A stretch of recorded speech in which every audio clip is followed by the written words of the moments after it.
Senator Kate Lundy. I'd like to say hi to Anne and Brian and Neil, and to say I'm really sorry I can't join you in person. It sounds like a fantastic conference you've got, the Open Data Camp. I wish I could be there. In my absence though, I've got a message for you in saying a few words at the start of your conference. As many of you know, I've been doing some work now on the issue of open government and Gov 2.0. It started for us, for Pia Waugh and I, back when we did our Gov 2.0 public sphere, at which the Gov 2.0 task force was launched back then by Minister Lindsay Tanner.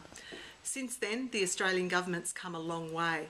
The task force reported, we have a charter for open government. We've seen the report by Terry Moran and his group on Ahead of the Game, the future of the Australian public service, and many other initiatives. John McMillan, Professor McMillan, with the Office of the Australian Information Commissioner, has come online and is doing some fantastic work too. So it's all pointing in one direction, and that is starting to give shape and character to what the government of the 21st century looks like. How is it going to shape our democracy? How is that modern government going to strengthen our democracy rather than let it fracture and weaken? Well, I think Gov 2.0 is a key part of what will make governments of the 21st century strong. There are many principles, and I know many in your audience would have heard me talk about the 3 pillars of open government. Democratising data, making it transparent, allowing people to use it, to mash it up. Also citizen-centric services. We're so good with our innovative use of technology. Citizens don't have to see the seams between government agencies and departments. Citizens don't need to understand the back-end complexities across federal, state and local government services. It needs to be relevant to their lives, to where they live. And finally, participatory government. And this really sits at the heart of public sphere and the work Pia and I did with that. What can we do using social networks and the technology tools available online to invite people to be a part of how government forms its views, develops its policies and implements its programs? And we've seen some great examples about what participation in government using those online tools looks like. We're getting better, I think, at celebrating the successes of innovation that are occurring both in the public and private sector. And I recently attended the iAwards in Melbourne, which was in itself a terrific collaboration between the AIIA, the Australian Computer Society and the PC Foundation, coming together for the first time to celebrate Australian innovation in ICT across the public and private sectors. So I'd like to congratulate them for that. And there's also a number of initiatives that are continuing to provide a showcase for the wonderful Gov 2.0 innovations that are occurring. So today I'd like to use my time to run through, I guess, my ideas about what you need to think about in contemplating Gov 2.0 initiative and understanding it informs and shapes the government of the future. It also helps us build a resilient society. I think the principles of openness and transparency contribute to building that resilience, because it gives people a sense of confidence and trust when they can see and understand the function and operation of government, and even better, participate in how decisions are made. So what are the things you need to be thinking about when it comes to Gov 2.0 and how governments function? Well, first, geocode everything. Geospatial information, many people are familiar with it now. It's so important for mobile apps and some of the really interesting stuff that's being done, for example, with cultural institutions and augmented reality.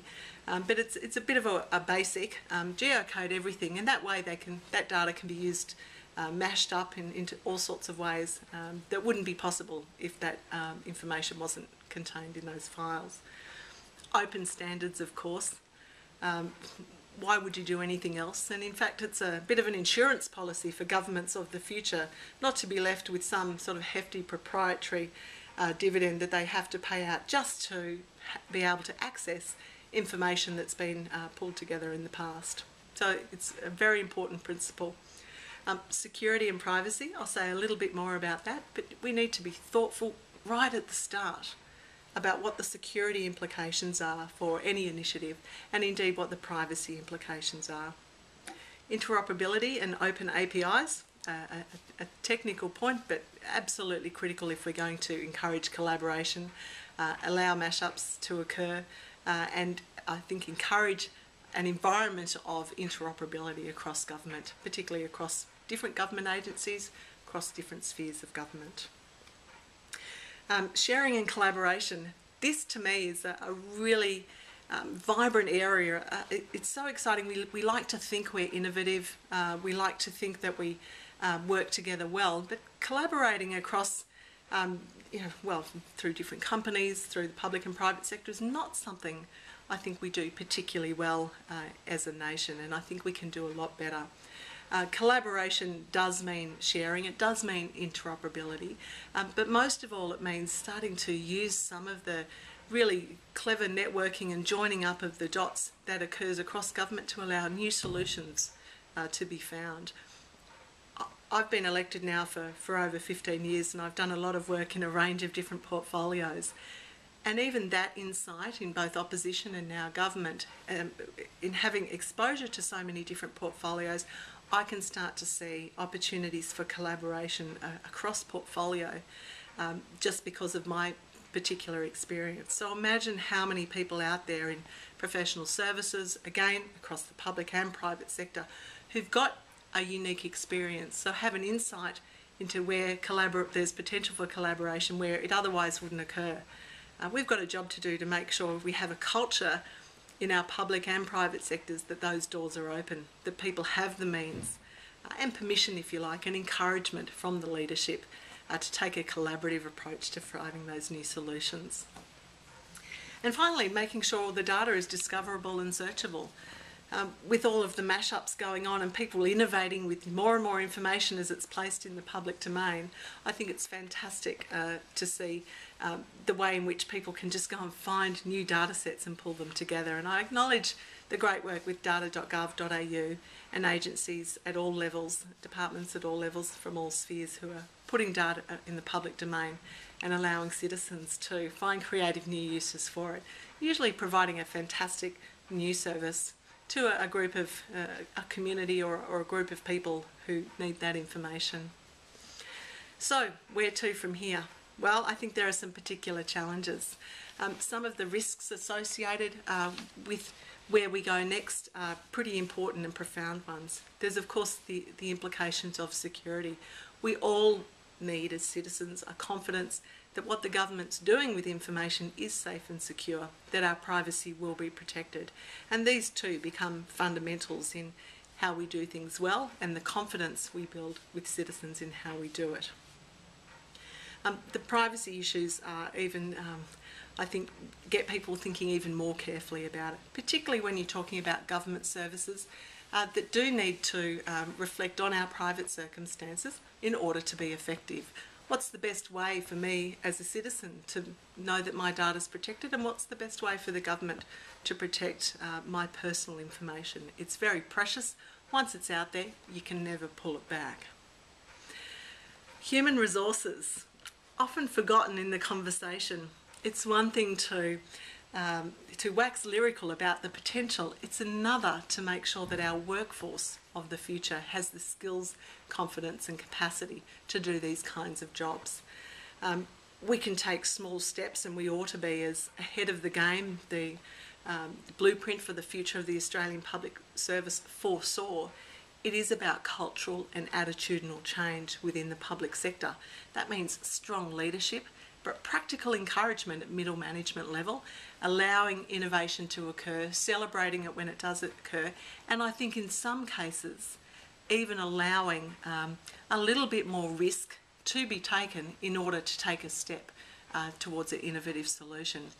You know, social media's got everyone talking at the moment, but until we have a workforce that is competent and confident in its use and can start to apply that in a professional way to the services they're delivering, we're really not going to achieve, I think, what we all aspire to achieve. So we've got to do some careful thinking about the human resources that are going to sustain this effort over a long period of time.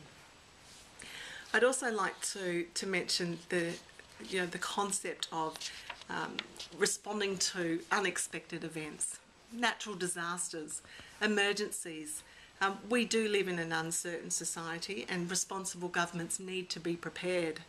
Every time something happens in Australia, we're reminded of this imperative. And in Canberra just the other week, we had a chemical factory explode.